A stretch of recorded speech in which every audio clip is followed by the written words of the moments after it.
29절, 30절까지 말씀이 되겠습니다.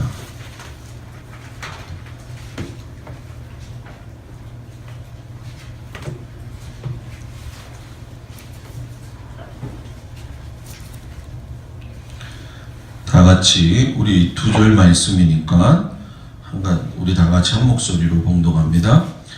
하나님이 미리 아신 자들을 또한 그 아들의 형상을 본받게 하기 위하여 미리 정하셨으니 이는 그로 많은 형제 중에서 맏아들이 되게 하려 하심이니라. 또 미리 정하신 그들을 또한 부르시고 부르신 그들을 또한 의롭다 하시고 의롭다 하신 그들을 또한 영화롭게 하셨느니라. 아멘. 기도합니다. 하나님, 오늘도 말씀 가운데 함께 하시고 이 말씀을 통하여 우리의 심령이 주님께 열려지고 하나님과의 관계가 더욱더 깊어지도록 인도하여 주옵소서. 예수님 이름으로 기도합니다. 아멘. 오늘 저녁에는 구원에 대한 확신이라는 제목을 가지고 다 같이 은혜를 좀 나누겠습니다. 오늘 읽은 두 절의 말씀이 어떻게 보면은 아주 짧은 구절이지만은 여기에는 죄를 사함받는 것, 또 부르시는 칭의, 또 소명, 회개, 그리고 완전 영화까지 이르는 아주 중요한 말씀이 되겠습니다. 그래서 오늘은 이 말씀을 토대로 해가지고 구원이 도대체 우리에게 뭔가, 어떻게 적용하면서 살 건가 같이 은혜를 나누기를 축복합니다.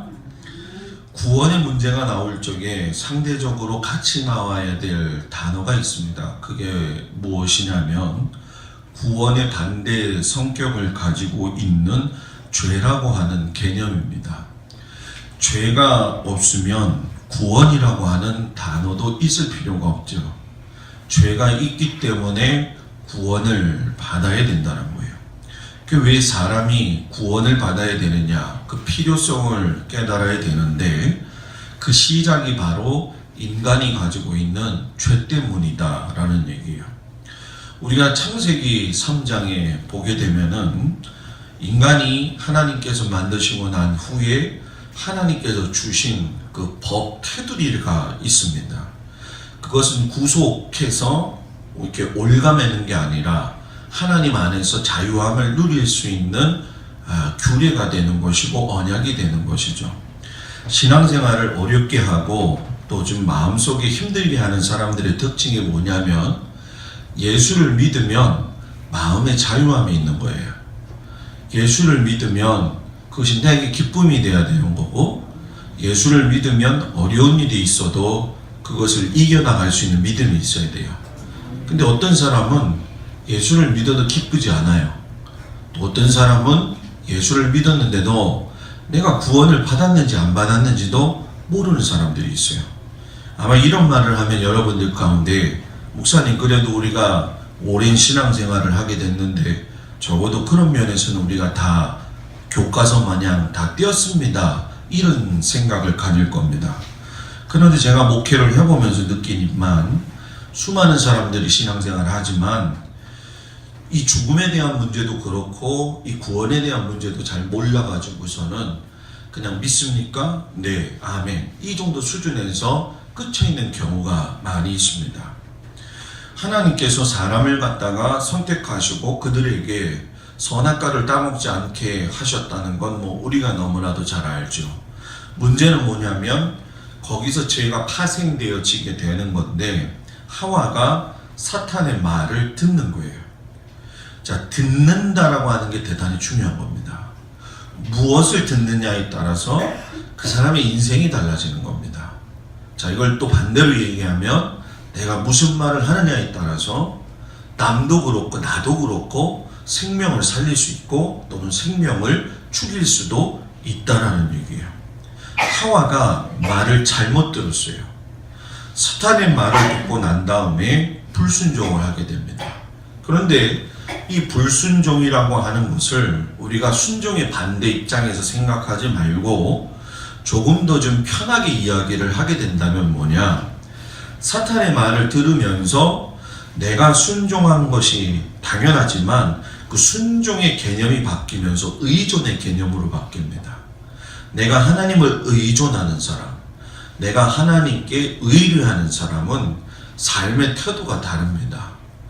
의존하는 것이 꺾여졌다는 거예요. 죄는 거기서 시작이 되는 겁니다. 내가 하나님을 의존하지 아니하고 하나님께로부터 창조가 되었지만 독립된 존재라고 느끼는 적에 하나님을 의존하지 않습니다. 사람은 하나님께 독립된 존재라고 느껴질 때마다 자기가 독립된 자아로 생각을 합니다. 그렇기 때문에 내 스스로 모든 문제를 해결할 수 있고 내가 나를 신격화시킬 수도 있고 하나님의 지위를 격화시킬 수도 있다는 거예요. 자, 이걸 더 쉽게 얘기하면 뭐냐? 내가 하나님의 그 말씀에 따라서 살 적에 하나님을 의존하지 않으면 결국 내 생각 가지고 산다는 얘기입니다. 그럼 내 생각을 가진다는 얘기는 내가 결정을 내린다는 얘기입니다. 내가 결정을 내려야 될 것이 있고 결정을 하나님이 내리셔야 될 것이 있습니다. 그때에 하나님의 결정을 갖다가 내가 내버린다면 그것이 바로 뭐예요? 죄라고 하는 것의 시작이고 죄의 다른 표현으로 이야기하면 교만한 겁니다.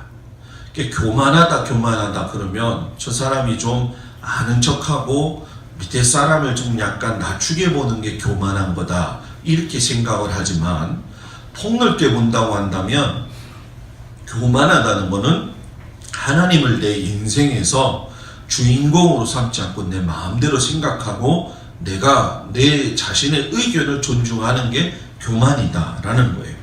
그렇기 때문에 교만한 사람은 제대로 귀가 열려지지 않고 입도 거친 겁니다.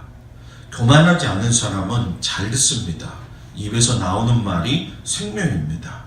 그렇기 때문에 죄와 교만과 이런 것들이 다 합쳐지게 되면 결국 하나님이 사람을 만드셨을 때에 창조주 하나님과의 관계가 끊어진다는 거예요. 그러니까 죄의 상태라고 하는 건 하나님하고의 관계가 끊어진 상태입니다. 그런데 우리가 잘 알다시피 로마서 5장 12절에 보면 죄에 대해서 이야기할 적에 한 사람 아담에 대한 죄를 이야기하면서 원죄에 대한 이야기를 하죠. 로마서 5장 11절에 보면 그러므로 한 사람으로 말미암아 죄가 세상에 들어오고 이 한 사람이 바로 아담이죠. 그 죄로 말미암아 사망이 들어왔나니 이와 같이 모든 사람이 죄를 지었으므로 사망이 모든 사람에 이르렀느니라. 아담이 죄 지었는데 그것이 우리의 육신적 영적 혈통으로 들어와서 다 죄를 짓는 원죄가 되었다는 얘기예요. 그러면서 사도 바울이 로마서 3장 23절에 가게 되면 자기들의 범죄로 인해 가지고 정죄 아래 놓인, 그러니까 자범죄죠. 스스로 알면서도 짓는 죄들. 그래서 3장 23절에 보면 모든 사람이 죄를 범하였음에 하나님의 영광에 이르지 못한다, 이런 얘기를 해요. 그러니까 이런 죄들이 결국은 여기서 우리가 사람이, 인간이 하나님 앞에서 무죄다라고 선언을 할 수가 없는 거예요. 죄를 지음으로 인해서 우리는 무죄가 아니라 유죄가 되는 겁니다. 그러면 범죄를 하고 유죄가 되었을 적에 시편 14편에 보게 되면 유대인이나 헬라인이나 모두 막론하고 똑같이 죄의 권세 아래 놓였다라고 이야기해요. 그러니까 이 이야기는 뭐냐면 죄는 사람을 골라가지고 편파적으로 가르지 않고 죄는 내가 하나님 앞에서 범죄할 적에 모든 죄인들이 유죄가 된다는 거예요. 모든 사람들이. 로마서 3장 19절에 보면 우리가 알거니와 무릇 율법이 말하는 바는 율법 아래에 있는 자들에게 말하는 것이니 이는 모든 입을 막고 온 세상으로 하나님의 심판 아래 있게 하려 함이다 라고 이야기를 해요. 율법이 말하는 거, 율법 아래에 있는 자들에게 말하는데 이거 다 입 막아라. 왜? 하나님의 심판 안에 있기 때문이라는 거예요. 그러니까 유죄라고 하는 얘기를 좀 우리가 단어적 표현으로 얘기한다면은 범죄가 있고 그 범죄로 인해서 심판을 받아야 할 당위성을 가진 사람한테 유죄라고 선언을 하는 거예요. 그러니까 인간이 하나님의 거룩하심을 거역하고 하나님 앞에 책임지지 못할 상태로 되어지는 것을 갖다가 바로 우리가 유죄라고 이야기를 합니다. 그런데 문제는 유죄라고 하는 것이 혼돈하지 말아야 되는데 도덕적으로 불결하거나 단순한 결점과 혼돈하지 말아야 된다라는 거예요. 그러니까 사망에 이르게 하는 유죄를 내가 도덕적으로 뭐 좀 잘못했다고 또는 불결했다고 단순한 결점이 있어서 그걸 유죄라고 선포하는 것과는 조금 차원이 다른 본질적인 죄의 문제라는 거예요. 사람이 죄를 짓게 되면 하나님에게서 소외가 되는 결과가 나오는 거예요. 내가 범죄하고 내가 하나님 앞에서 믿음으로 살지 못하게 되면 내 안에서 뭐가 생기느냐? 주변의 환경이 바뀌는 게 아니라 내 마음이 먼저 바뀝니다. 예전에 주님을 알았을 적에는 별거 아니었던 문제가 나한테 근심으로 다가오는 거예요. 예전에 하나님에 대한 은혜를 받았을 적에는 담대함이 있었는데 내가 자꾸 범죄하고 하나님과 멀어지게 되면 공포와 두려움이 오는 거예요. 쉽게 또 절망하고 좌절도 하죠. 그러니까 이것이 바로 죄로 인해서 하나님 앞에서 인간이 소외된 현상이 나타나고 있는 모습이라는 거죠. 그래서 결국 죄라고 하는 건 하나님하고의 관계도 나빠지게 되지만 내가 근심하고 공포와 절망과 낙심과 두려움과 어떤 불합리성에 살아가게 되다 보면 인간관계 안에서도 뒤틀려지는 거예요. 그러니까 예수를 잘 믿는 사람은 인간관계가 뒤틀리지 않아요.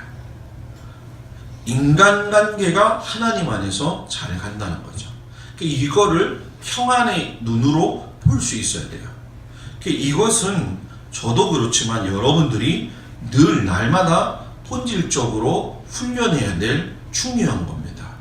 이게 뭐 하나님이 갑자기 성령의 은사를 부어주셨으니까 하루아침에 바뀌느냐? 그렇지 않아요. 목사들이 왜 설교하다가 반말 찍찍합니까? 기도원에 가면 기도원 원장들이 기도하면서 안찬한다고 하면서 때리고 하는 이유들이 왜 그렇습니까? 그거는 성숙되고 또 하나님이 원하시는 모습이 아니라는 거예요. 기질들은 있는데 은혜는 받았어요. 그런데 기질 자체가 변화되진 않았다는 거예요. 그래서 은사는 선물이 될 수는 있지만 구원하고는 관계가 없다라는 얘기입니다.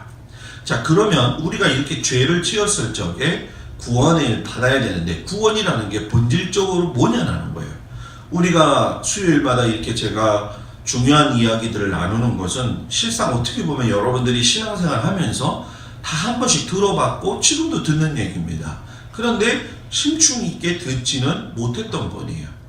이 구원이라고 하는 본질을 히브리에서 보게 되면 야시아시아라고 얘기합니다. 야시아시아라는 게 뭐냐면 야시가 넓어진다, 자리가 많다, 넉넉하다, 부유하다, 해방됐다라는 얘기예요. 그러니까 구원에는 넉넉하고 부유하고 해방된 관계가 하나님 속에서 넓어진다라는 얘기죠. 자, 이것을 이야기하는 깊은 뜻의 파악을 주는 말씀이 예수님을 구세주라고 이야기했던 마태의 고백입니다. 마태는 이 부분에 대해서 아주 철저하게 이야기를 하는데 마태복음 1장 21절에 보게 되면 아들을 낳으리니 예수를 이름을 뭐예요? 예수라 하라. 이는 그가 자기 백성을 그들의 죄에서 뭐예요?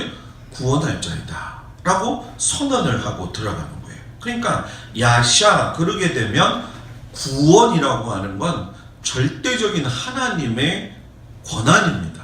하나님만이 하실 수 있는 거예요.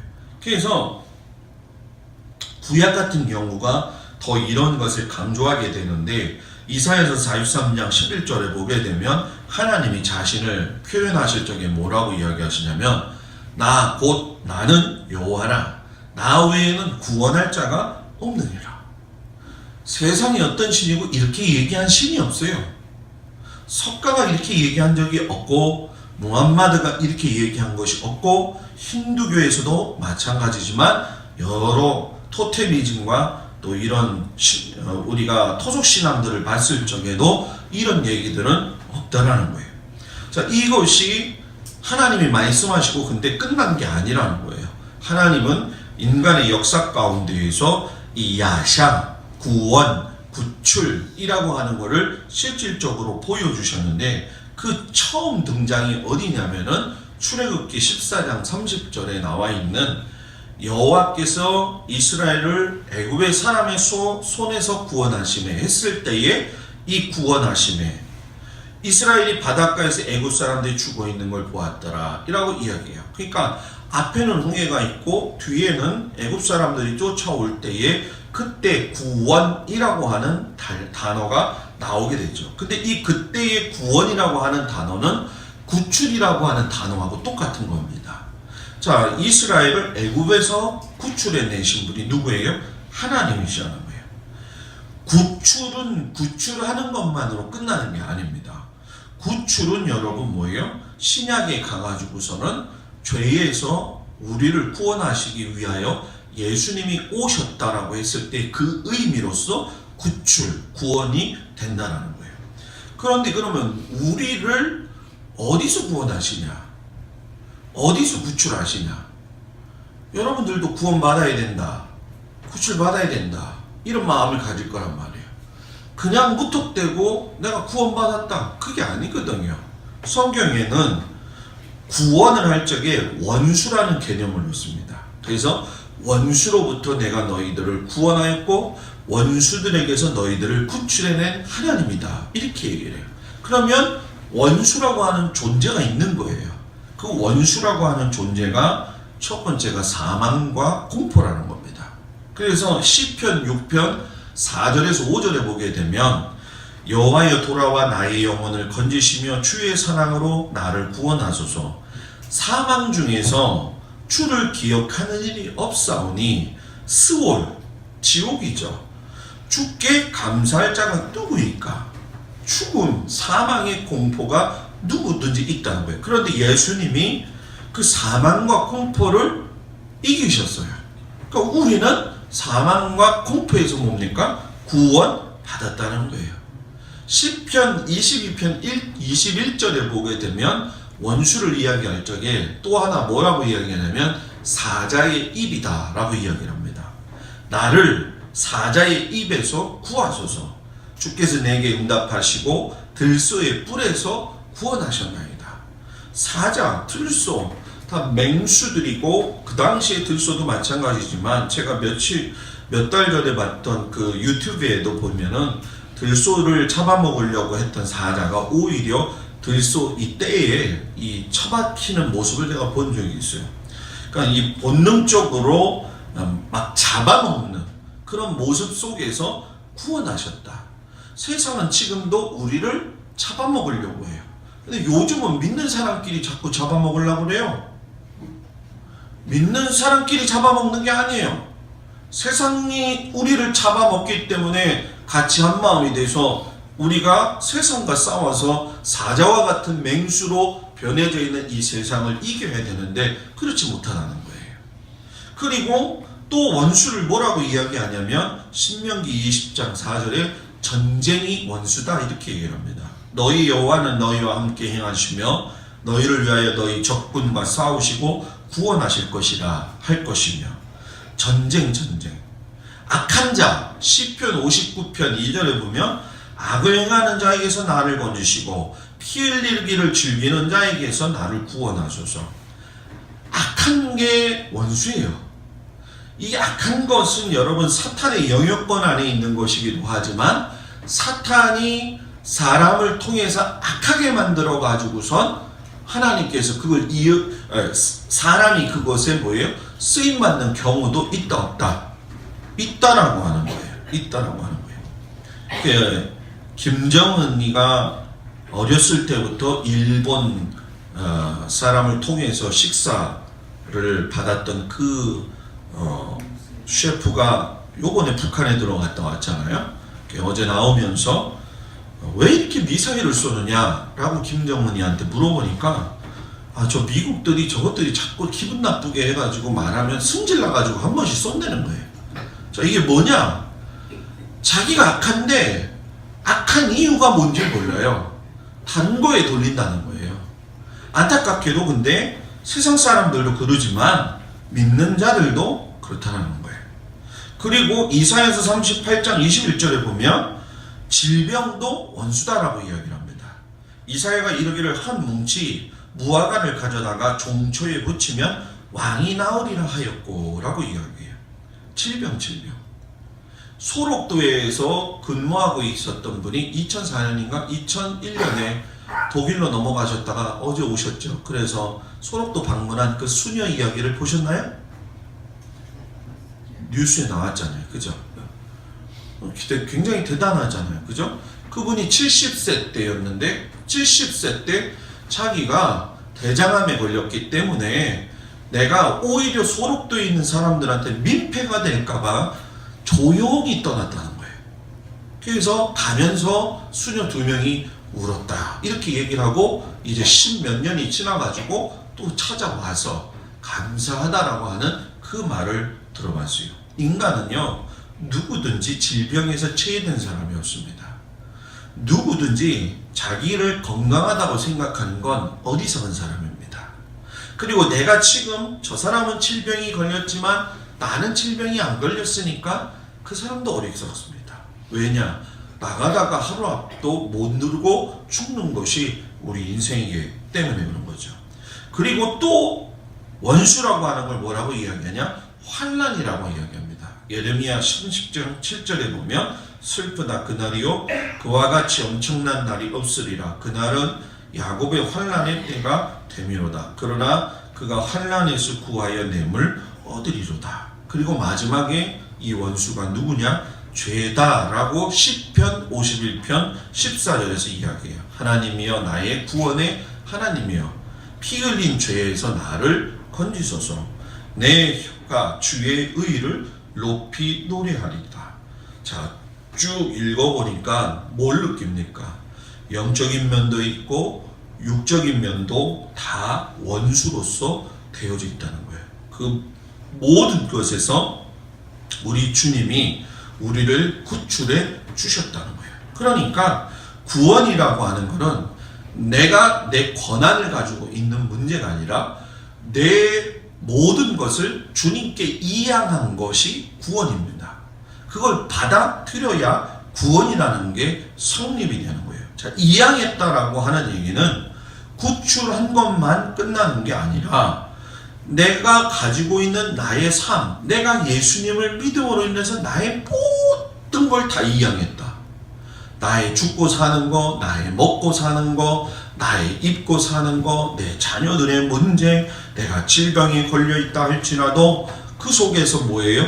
하나님께서 그 목적을 가지시고 내가 하나님 앞에 순종할 수 있기를 바라시도록 내 모든 권한을 하나님 앞에 드리는 것이 구원받은 사람, 구원이라는 거예요. 이게 있어야 돼요. 내가 예수를 믿으면서도 내가 내 뜻대로 계속 할 거라고 한다면 내가 구원받은 자로서 살아갈 필요가 뭐가 있겠습니까? 내가 교회를 다닐 필요가 뭐가 있겠습니까? 교회 안 다니는 게 낫습니다. 왜? 교회 다니면서 죄를 짓는 것보다, 그지요? 교회 안 다니면서 죄를, 그것이 죄라고 생각하지 않고 사는 것도 그런 세상 사람들과 어떻게 보면 세상 사람들이 속 편하게 뭐예요? 살고 있다는 거예요. 그렇기 때문에 저는 제가 목회하면서 목표가 되고 이상적인 것이 된다라고 누가 얘기할지 모르겠지만 구원은 하나님의 전적인 능력이고 우리 인간의 공로는 하나도 없다는 거예요. 그러니까 하나님을 믿는 믿음으로 구원을 얻는 거예요. 이 구원이 어려운 게 아니거든요. 근데 문제가 뭐냐면 이따가 얘기를 좀 하겠지만은 구원을 받는 건 하나님의 선물이기 때문에 누구든지 받을 수 있습니다. 그런데 문제는 뭐냐? 구원 받은 자로서 어떻게 사느냐? 이게 중요한 거죠. 헬라어에 보면 이 구원이라는 걸 소테리아라고 이야기를 하는데 이 소테리아라고 하는 게 뭐냐면은 구원받은 은혜만 이야기한 게 아니라 내가 구원을 받았으니까 구원을 체험을 해야 될 거 아니에요. 그죠? 구원을 체험을 한다는 건 무슨 얘기냐면 나를 만드신 하나님 창조주를 기쁘시게 하는 게 체험하는 거라는 거예요. 나를 기쁘게 하는 신앙생활을 하지 말고 나를 유익하게 하는 일을 하지 아니하고 하나님을 기쁘게 해드리면 그것이 나의 기쁨이 되는 거. 이게 체험하는 것이고, 이것이 바로 여러분들과 제가 얘기하는 하나님의 영광을 뭐예요? 돌린다라는 거예요. 그렇기 때문에 이 소테리아라고 하는 뜻은 하나님 안에서 내가 구원을 받으면서 체험도 하고, 그 속에서 여러분 뭡니까? 육체적인 건강과 안전에도 축복을 받는 거죠. 그래서 영적인 구원을 받는 데 있어서 중요한 것이 있어요. 그것이 무엇이냐면은, 구원을 가지고 계신 선지권은 하나님이 가지고 계시다. 이게 필요해요. 우리가 살면서 나의 일생의 모든 것을 책임지시고 결정지시는 분이 하나님이시다. 이걸 안다고 한다면 여러분, 우리는 인생을 그렇게 허비하며 살지 않습니다. 그렇게 하면서 살 시간이 없다라는 거예요. 그리고 구원 사역의 중심이 예수님이라고 하는 것을 분명히 알면은 히브리서 5장 9절에 있는 것처럼 온전하게 되셨은즉 자기에게 순종하는 모든 자에게 영원한 구원의 뭐가 된다고요? 근원이 되게 하겠다라고 이야기해요. 그러니까 구원은 우리가 타락했고 우리가 죄를 지었지만 영혼과 육체를 다 구원하신다는 거예요. 근데 이 영혼과 구원이 완전히 이르러서 완성을 볼 수 있는 게 언제냐? 바로 주님이 오시는 그날이라는 거예요. 예수님이 오는 게 무서워가지고 그러는 게 아니라, 주님이 오시는 그날에 내가 구원받았어서 살고 있는데 너무 어렵고 힘들고 인생을 너무 피곤하게 살다가 있다가 이렇게 왔는데, 하나님께서 주신 이 인생 가운데에서 내가 피곤해도 힘들어도 결국은 나중에 주님의 위로를 받는 것, 결국 이것이 여러분 우리의 삶에 와가지고서는 경험되어지는 높은 하나님의 방법이라는 거예요. 그래서 구원이라고 하는 것은 우리 삶에 여러분 적용이 되어야 됩니다. 적용이 되어야 된다는 얘기는 뭐냐면은, 우리가 하나님의 은혜를 소유할 수 있는 사람이 구원받은 사람의 참모습이라는 거예요. 그래서 여러분, 우리가 로마서 8장 28절에서 30절을 보면 우리가 오늘 읽은 이 말씀이죠. 너희가 부르심을 입은 자들 아니냐. 그러니까 그 앞에 절은 제가 안 읽었지만, 구원받은 자들은 협력해서 뭐를 이루라고요? 선을 이루어라. 왜? 하나님이 너희들을 갖다가 하나님의 아들 예수 그리스도의 형상을 본받게 하기 위해 만드셨는데, 너희들이 여러분 뭐예요? 의롭다고 하시고 의롭다 하신 그들을 또한 영화롭게 하신다는 그거를 삶에서 경험하고 깨달으라 라는 얘기예요. 그러니까 여러분, 내가 하나님 앞에 부르심을 먼저 입어야 돼요. 그런데 부르심을 입는다는 걸 다른 말로 이야기할 적에 소명이라고 하는 거거든요. 근데 이 소명, 그러면은 목사들이 받는 소명만 생각을 합니다. 그런데 이 소명은 목사들만 받는 것이 아니라 내가 하나님의 백성으로서 부르심을 받았다는 그 태도가 소명이라는 거예요. 그러면 세 가지가 선결이 돼야 됩니다. 그게 뭐냐면, 내가 역사적으로 어떤 사실을 믿고 있느냐. 여러분들이 인간의 역사 가운데 예수님이 죽으셨고 장사 지내셨고 부활하신 거, 이루어진 거예요. 이걸 믿어야 구원이 이루어져요. 그리고 두 번째, 왜 그럼 죽었냐? 예수님이. 그건 우리의 죄 때문이다 라고 하는 답이 또 나와야 되는 거예요. 그러면 죄를 지은 우리가 구원받았다고 하면 그 우리 어떻게 살아야 되냐? 믿어라, 회개해라, 주님만 따라가라. 이것이 얘기하고 있는 하나님께서 주신 부르심에 대한 모습이에요. 그래서 우리가 이 중생이라는 단어를 저는 잘 쓰지 않지만은 거듭남이라고 하는 단어라고 연결하게 볼 적에는 여러분, 이 우리의 삶에 이 새롭게 부름받아서 변화되어지는 그 삶과, 그리고 그 변화되어지기 위해서 부르시는 거하고 구분을 할 줄 알아야 돼요. 좀 어렵죠? 쉽게 얘기할게요. 이게 무슨 얘기냐면, 아기가 자기 의지에 따라가지고 내가 엄마한테 태어나야지 하고선 태어나는 아기가 있어요? 없단 말이에요. 그런 것처럼 영적인 잉태를 가지고 거듭나려고 하는 이 중생도 내 의지에 따라서 되는 게 아니에요. 자, 쉽게 얘기하면 이겁니다. 그냥 설교 말씀 맨날 들어요. 듣는데 그냥 왔다가 갈 수도 있고 졸 수도 있고 뭐 그렇잖아요. 그런데 어떤 날은 여러분 뭡니까? 하나님 말씀이 귀에 들어와가지고 내 심장에 맺히는 거예요. 팍 꽂히는 거예요. 그럼 거기서 구원의 역사의 은혜가 일어나는 거예요. 눈물이 흘러나오는 거예요. 이전에 알지 못했던 은혜를 경험하게 되는 거예요.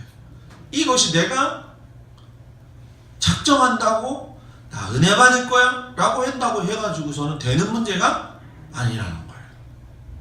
내가 누구 아버지 엄마 밑에서 나올 수 없는 것처럼. 그러면 그렇게 해서 변화됐다. 그러면 그 중생 이후에 회개의 삶을 분명히 살아야 돼요. 왜? 이전에 내가 구원받지 못했을 때의 죄지었던 모습들이 은혜를 받고 거듭나게 되면서 그 죄들이 뭐예요? 드러나는 거예요. 그래서 예수와의 관계가 있는 사람은 예수의 관계 속에서 평안도 느끼지만 예수의 그 관계 속에서 내 실체가 더 드러나는 거예요. 그래서 사도 바울이 나는 날마다 죽노라. 나는 죄인 중에 죄인이고 괴수 중에 괴수다. 아니 믿으면 믿을수록 주님을 알면 알수록 자기 같은 인간이 하나님을 알 수 있고 하나님의 자녀가 될 수 있다는 게 도저히 있을 수가 없는 일인데 이런 나를 갖다가 하나님께서 만드시고 구원하셨지 않느냐. 이게 은혜가 되는 거죠. 그러니까 은혜가 되니까 내 마음속에서 뭐가 생기겠어요? 아, 그러면 예수님이 누구냐? 예수님이 누구고 예수가 하신 일이 뭐냐? 그걸 깨닫게 되는 거죠. 그게 어떤 의미에서 본다고 한다면 우리가 실수하고 있는 점 중에 한 가지가 여러분 뭔지 아십니까? 우리들 스스로가 구원을 받았다고 했지만 구원받은 거에서 만족하면 안 된다는 거예요. 왜냐하면 여기서 오늘 성경에 보게 하시면 그렇지만 의롭다 하시고 영화롭게 하셨다라고 이야기해요. 의롭다 하셨다는 건 칭의. 내가 너 내 자녀로 만들었어.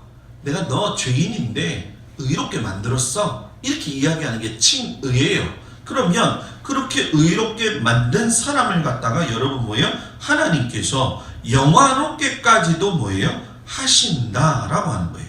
그 영화로움이 여러분 뭡니까? 우리의 삶에서 완벽한 인간의 모습으로 나타나게 되는 것이 바로 영화라는 거예요. 그래서 우리가 무슨 영화 본다고 영화가 아닙니다. 여기서 이 영화는 결국 하나님 앞에 이르는 그날의 완성이 되는 거예요. 그러니까 우리는 지금 교회에서 여러분 신앙생활을 하다 보면 사람 때문에 넘어지고 또 세상적으로는 물질 때문에 몸의 연약함 때문에 넘어질 때가 많이 있는 게 사실입니다. 그런데 그런 아픔 속에 있다고 할지라도 주님이 오시게 되면 그 모든 것이 마지막에 가서는 여러분 뭐예요? 완벽하게 그 재림의 때에 우리가 완벽하게 뭐예요? 변화된다는 거예요. 그런데 여기서 한 가지만 말씀드리고 말씀을 정리를 하겠지만 구원을 받았는데도 불구하고 여러분 궁극적인 그 구원에서 제외되는 사람도 있다는 거예요. 자, 이 문제가 많은 신학자들 사이에서도 고민이 되는 문제예요.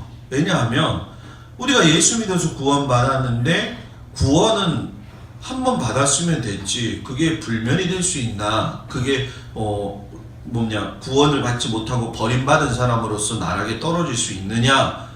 성경에 보면 알아요. 성경에 히브리서 6장 4절 8절에 이야기하기를 뭐라고 하냐면 한 번 빚을 받고 이 빚은 예수거든요. 빚인 예수님을 받고 하늘의 은선을 맛보고 성령에 참여한 바 되고 여기 예수님도 받았어요. 은사도 경험했어요. 성령에 참여한 바까지 됐다고 했어요. 그리고 그 뒤에 하나님의 선한 말씀과 내세의 능력을 맛보고도 그 뒤에 말이 중요한 거예요. 타락한 자들은 다시 새롭게 하여 회개하게 할 수 없나니 이는 그들이 하나님의 아들을 다시 십자가에 못 박아 드러내놓고 욕되게 합니다. 그러니까 예수를 한 번 못 박은 게 아니라 두 번 못 박았다는 거예요. 그러니까 우리가 쉽게 생각할 문제가 아니라는 거예요. 그 뒤에 보면 그래서 땅이 그 위에 자주 내리는 비를 흡수하여 밭가는 자들이 쓰기에 합당한 채소를 내면 하나님께 복을 받고, 만일 가시와 엉겅퀴를 내면 버림을 당하고 저주 안에 가까워 그 마지막은 불사름이 되리라. 근데 마지막에 갔을 때 어떤 열매를 맺느냐, 이게 중요하다는 거예요. 내가 마지막에 갔을 적에 자주 내리는 비를 흡수해가지고 합당한 채소, 합당한 열매, 그걸 낼 적에 하나님께 복을 받고, 이 복이 뭡니까? 물질적인 복입니까? 보다 더 높은 복을 이야기하는 거거든요. 그렇지만 그렇게 비를 맞는데도 불구하고 마지막에 갔을 때 가시와 엉겅퀴를 내면 저주다 이거예요, 삶이. 그러니까 예수를 믿다가 저주로 인생이 끝날 사람이 있다 없다는 거예요. 있다는 거예요. 그래서 우리가 여러분 살면서 저는 우리 성도들한테도 그렇고 저한테도 그렇고 한번 깊게 생각해야 될 것은, 예수는 단순하게 믿는 건, 그러니까 고백하는 건 쉽지만 예수님이 원하시는 삶을 살아가는 건 성령님께 의지해야 돼요. 내 힘으로 살 수 없습니다. 하나님이 살 수 있도록 주셔야 됩니다. 그럴 적에 하나님께서 함께 하시고 그 속에서 동참하시는 거예요. 요한복음 5장 24절에 보면 내가 진실로 진실로 너희에게 이르노니 내 말을 듣고 또 나 보내신 이를 믿는 자는 영생을 얻었고 심판에 이르지 아니하나니 사망에서 생명으로 옮겼다. 어디서 어디로? 사망에서 생명으로. 여러분들이 그런 사람들입니다. 제가 그런 사람입니다. 이걸 마음속에 꼭 새기고 구원에 대한 확신을 가지고 믿음의 삶을 이겨나가는 저와 여러분들이 되기를 주의 이름으로 축복합니다. 기도하겠습니다. 구원의 확신이 있도록 주님 인도하시옵소서. 우리가 신앙생활 하면서 구원이라